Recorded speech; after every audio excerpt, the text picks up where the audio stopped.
Rotten Tomatoes rankings of the Halloween franchise. Let's discuss it. Blood, gore, cut it, give me everything you want and more.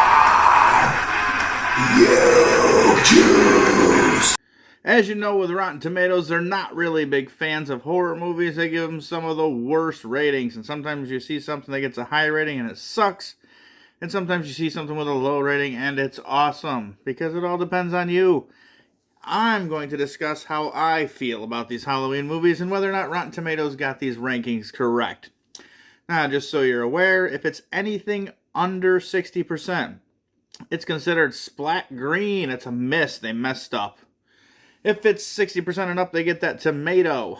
And if it's over 75, it's certified fresh. So, without further ado, we have number 13. And number 13 is Halloween, The Curse of Michael Myers. This got 8% on Rotten Tomatoes and 36% for the audience score. My personal opinion of this movie is it's not number 13. It's more like number 11. It has an awesome Halloween aesthetic. We get Paul Rudd in this movie doing his own thing. It has some cool looks. Michael Myers is decent in this movie. He's not the best or the worst portrayal.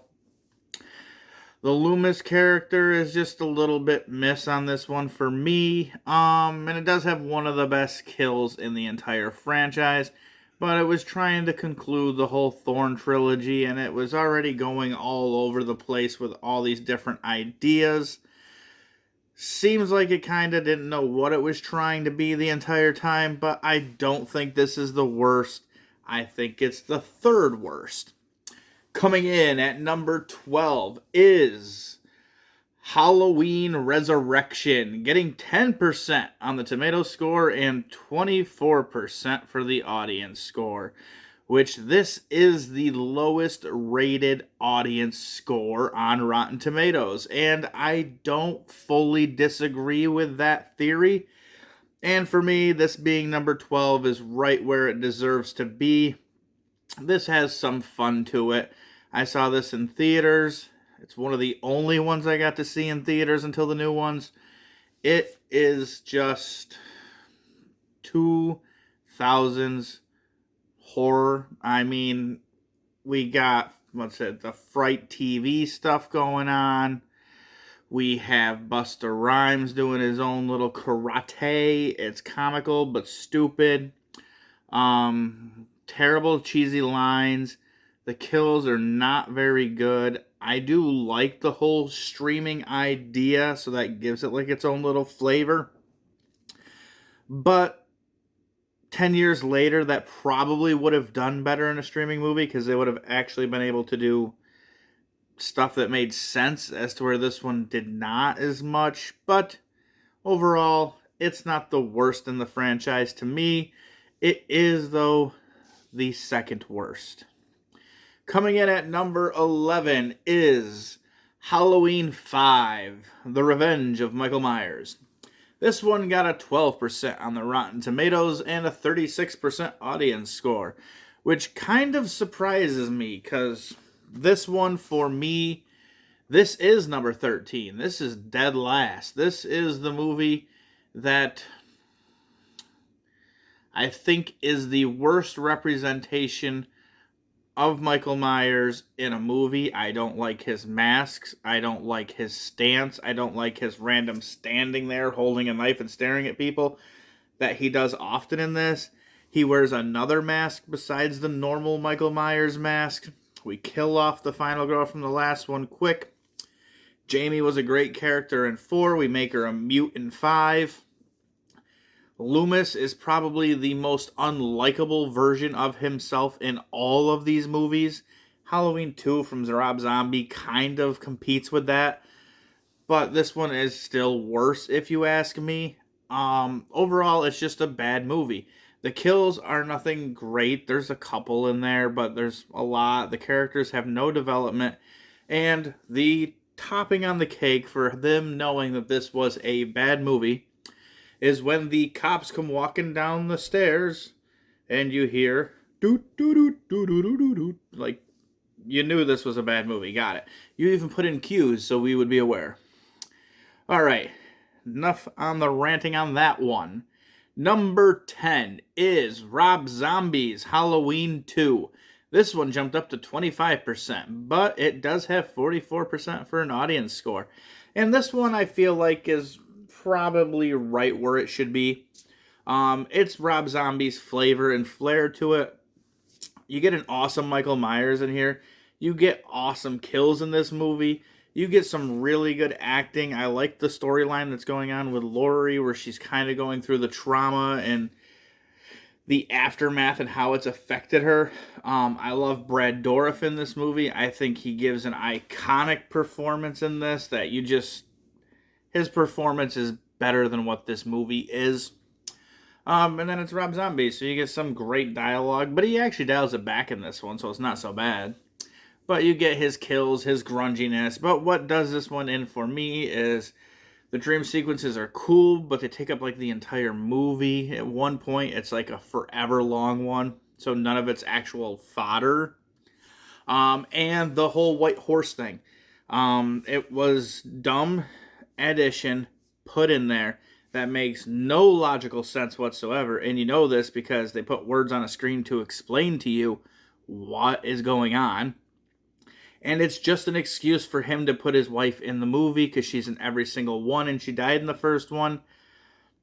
I know that's his creative choice, but I would have almost preferred her to come back as a ghostly apparition of some sorts that's not this white horse thing. I prefer her not to be in it at all, but it's Rob Zombie, so she's going to be. All right, coming in at number 9 is going to be Rob Zombie's Halloween. 28% on Rotten Tomato score and 59 audience. And this one is way too low if you ask me. I think it definitely deserves to be above probably 3 of these movies coming up. So it probably sits more at 6 than 9 for me. I absolutely love the beginning of this movie. I know everybody hates the explanation on Michael Myers. I do not. Everybody hates it. It's all white trashy. I do not care about that. I just love how in-your-face, brutal, and visceral this movie is right from the get-go when he kills that kid with the tree branch. And the fact that you get a pretty good version of Loomis in this. I would say he's my second favorite version of Loomis. And then you get to watch Michael in the asylum. I wish they did more of that stuff, and they don't.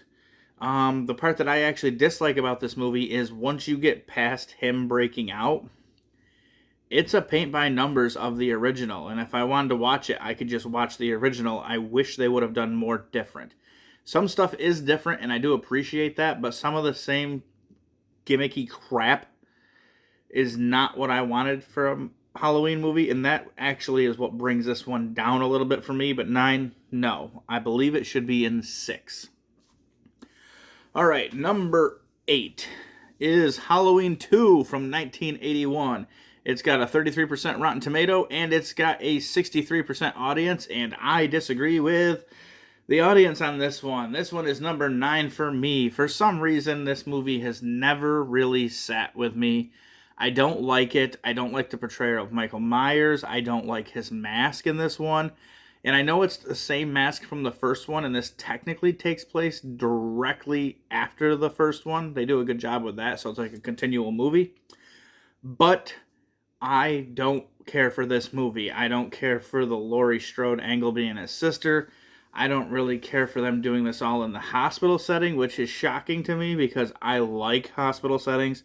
I like when you see the pure white walls and it kind of really draws out the brightness, and then you get the darkness with the blood splatters and stuff like that. I think it looks great. This movie doesn't have a whole lot of that I like. I don't like the ending to this movie, how they kind of burn him and he's supposed to be gone forever. There's just so much about this movie that I don't care for, and even the kills I don't think are that great. They just up the body count to compete with Friday the 13th, and that's not what Halloween is. That's not what it was, and I wish they would have followed in the original's footsteps and stuck to the same type of story versus the mass murder, which for me, that's surprising, but That's what I would have wanted in this one. So it's an 8. I think it deserves to be 9. All right. 7 and 6 are a tie. And I do not agree with this one, but we're going to go with it anyways. It's 7. It had 39% on the Rotten Tomatoes, but we're putting it lower than the other one it tied with because it had a lower audience score, which is 53%. And that's Halloween 4, The Return of Michael Myers, and this one is too low. I feel like this one should be moved up 2 spots, and this one should be sitting in 5. It'd be right above Halloween Rob Zombie's 2007 remake for me. This movie has pretty much everything that I like in the Halloween franchise. It has some good kills. It's got its blood. It's got its gore. Michael's mask is meh. It's probably one of my least favorite in the entire franchise. But the guy who plays Michael, menacing. I like it. I like when Michael's brutal. And the overall characters of this one do a great job. So I really like Jamie in this movie. Danielle Harris was a great addition for a child actor. She did awesome. I like Loomis in this movie. His acting and everything to do with his character is great. I like Rachel, the final girl in this movie. I thought she did a very good job. Everything about it is great. And then when you get to the end, like this movie did the mob mentality before Halloween Kills. And I just think it did it better. That's just my opinion. I prefer this version of it. And then the ending of this movie is probably my second favorite in the entire franchise. So the whole Jamie at the top after she did the whole dirty deeds, they ruined that with 5. But I do think that is the second best ending in the franchise. So I would not have it at 7. I think it deserves to be at 5. Now, at number 6. This one is Halloween Kills. It also has a 39%, but it has 66% from the audience. And this one, I would probably move this one. I think it's down to 8 for me. If I want popcorn horror where I'm going to watch Michael Myers brutally murder about 50 to 100 people, then this is the one I'll turn on. I think I've watched it twice. So when I go to watch a Halloween movie, that's not really what I'm coming for. And it kind of misses the mark on what I do like to see for a Halloween movie. It does have some awesome badass scenes and everything else. It gets super far-fetched as it goes along. I do think some of the kills in this movie are hilarious. Which is not normal for me to want to laugh during a Halloween movie. But hey, you take what you can get sometimes. The story, it doesn't really have one. And like I said with Halloween 4, the mob mentality, I like in that better than this. I hate the mob mentality in this one. I hate the getting the guy to commit suicide whole scene. I hate the fact that this movie's tagline must have been Evil Dies Tonight, and you have to hear it probably about 75,000 times in this movie. I do like some of the Easter eggs in it that are a lot of fun. I do think they have a lot of callback characters and almost way too many that it becomes convoluted and you kind of lose the charm of having callback characters from previous movies. But that one's Halloween Kills. So now we have number 5. And number 5 is Halloween Ends. This one has a 40% Rotten score and 56% from the audience. And this one I would move down the 2 spots behind Halloween 2007 and behind Halloween 4. So it's at a 7 for me. This movie is a mixed bag when it comes to it for me. When I first watched this movie, I absolutely hated it. I thought it was ridiculously stupid. It had no tonal shifts whatsoever that made any sense after watching Halloween Kills. It has a whole storyline that doesn't fit in it at all, and it just goes way off the rails. And that was my feelings on the first one, first time watching it. Then I watched it again, and again, and my opinion on it changed.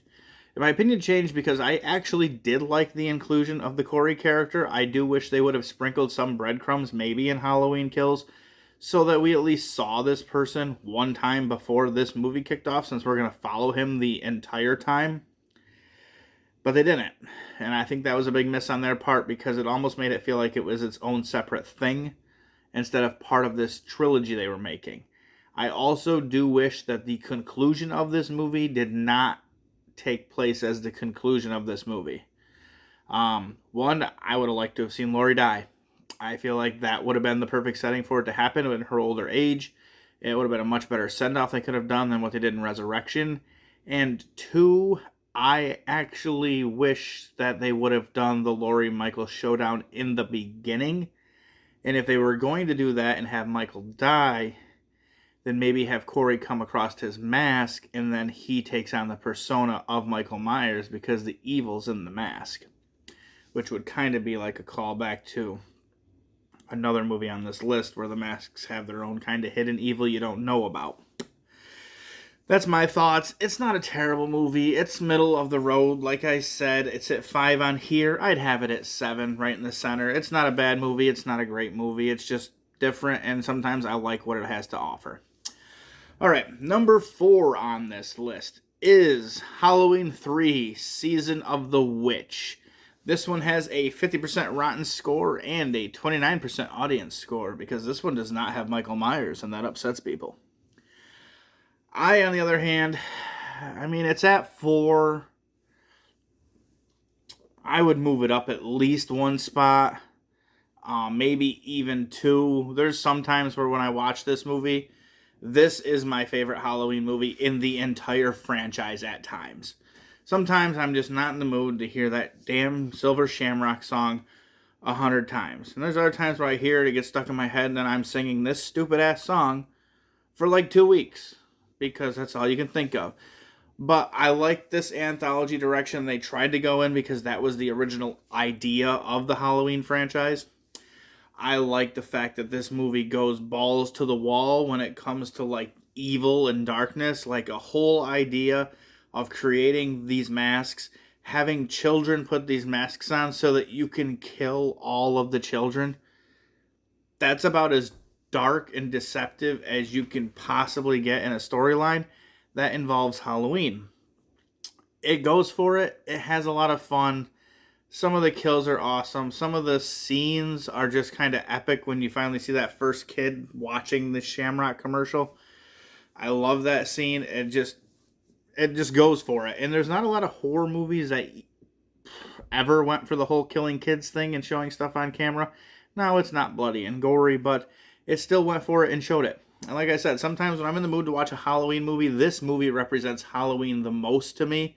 So I actually prefer this one over the original sometimes. Sometimes it's the original, and sometimes it's another one that I haven't talked about yet. But that's Halloween 3 coming in at number 4. At number 3 is Halloween H2O, which gets a 56% Rotten and a 49% audience. And this one for me is always number 2 or 1, depending on the day, when it comes to the actual Michael Myers movies in Halloween lore. Everything about Halloween H2O, I like the timeline that it's in. I was a kid when I watched this, like a young teenager. It was right after the Scream craze. They got great acting in it. You brought Jamie Lee Curtis back. Josh Hartnett does a good job in the role. LL Cool J playing the black guy who's going to die in the beginning of the movie. Trope. He does a great job in his role. I love the scares in this. The kills. This is like the first time in a while where like Halloween kills just looked awesome. Like that girl who gets stuck in the dumbwaiter and her legs broke, and they show her later on like hanging with the light bulb in her and stuff. All great. I love the guy who plays Michael Myers in this movie for his portrayal of Michael. The mask is a little iffy. But this one usually fights for number 2 or number 1 for me because the ending of this movie is just the best in the entire franchise. This is where they should have stopped making movies in this timeline. Which, what timeline is it? I guess it's technically the following Halloween 1 and 2. It should have stopped at this, and that should have been a trilogy. Halloween 1, 2, and H2O. And then you could have 3 as its own thing, and you could have had the Thorn trilogy, and then you have the Michael Gordon trilogy. And you have the 2 Rob Zombie films. But this one's ending is by far the best in the entire franchise. It's definitive if you want it to be. But when you watched it for the first time and there was no all these others afterwards, it was kind of like a, holy shit, they just killed Michael. And there's no way he's coming back from this. She chopped his head off with an axe. And it is the best ending to all these movies, and I just overall like the pacing of this movie. It's a good story. it's just like I said, it's one or two for me when it comes to the Michael Myers movies and what I want to watch. So number 2, our very first certified fresh movie, and that's Halloween 2018, which has a 79% and a 72%. And this one for me, it's at 2. I would probably have it at 4 behind H2O and Season of the Witch. But other than H2O, this is by far probably my favorite Halloween movie to watch as a sequel. The whole portrayal of Michael in this one is great. I like Jamie Lee Curtis's acting in this one as the scared, befuddled person and this and that. It's a good return to form. I watched this one in theaters for my birthday, and after I got out watching it, my whole thought is like, it is so nice to have a really good Michael Myers movie again. Like, this is going to help other franchises kick it off again. Like, the original Halloween is the slasher icon that kicked off a whole slasher craze. For me, this was the requel, which was going to kick off all of our favorites coming back. Now, we didn't quite get that because Jason people can't get their head out of their ass and Freddy people can't get their head out of their ass. But all in all, it was a fantastic movie. It had kind of the visceralness that you get from the newer movies, or like the Rob Zombie and stuff like that, but it also had kind of the tameness from the original Halloween, so it was kind of that perfect bridge. And of course, number 1 in Rotten Tomatoes lore, certified fresh with 96% and an audience score of 89%, so that's the highest for both of them. And that's the original Halloween 1978. Like, there's not much to say about this movie, obviously. I mean, it's coming up on what, like 50 years old? It's been around forever. It's a staple of Halloween for everybody in their households. You can watch it all year round. It literally kicked off a slasher craze that has still been kicking to this day. Michael Myers in this movie, for not being the big hulking, visceral killing machine that he is, this is my favorite version of Michael Myers in any Halloween movie ever. Nick Castle does an amazing job in this role. The mask looks its best in this movie than it did in any other time in the franchise, which you can't say that about every horror villain icon. Like, the first time you saw Jason's mask, that might not be your favorite version of Jason's mask. The first time you saw Freddy's makeup, you might like Freddy's makeup in another movie better. Hell, everybody will tell you that the first Chucky is not the best Chucky. Everyone loves Stitchface Chucky more. There is just so much stuff about this movie that just kind of makes it iconic. So I understand it being at 1. Like I said, sometimes Halloween is my favorite of the bunch. Sometimes it dips below H2O, just depending on the mood of what I'm in. H2O is a little more slicker movie. The original is a little bit more of a thriller. It's more suspenseful. It builds tension. It does have kind of a bit of a lull in it a little bit, but when you're watching 70s horror, that's what you get. They didn't have all the blockbustery shit that we get to have today, and that is why it still stands the testament of time and why it is the best one of the group. So, do you guys agree with Rotten Tomatoes scores? Do you agree with my scores? Is there one that I put down at the bottom that you just didn't like? You can tell me in the comments. I know you're going to blast me on a couple of these, and I'm here for it. Tell me why I'm wrong. Tell me why Rotten Tomatoes is wrong, because shit do I disagree with almost all of their rankings on this one. So, I'll be doing another one of these here soon, guys. Until the next one, rest in peace.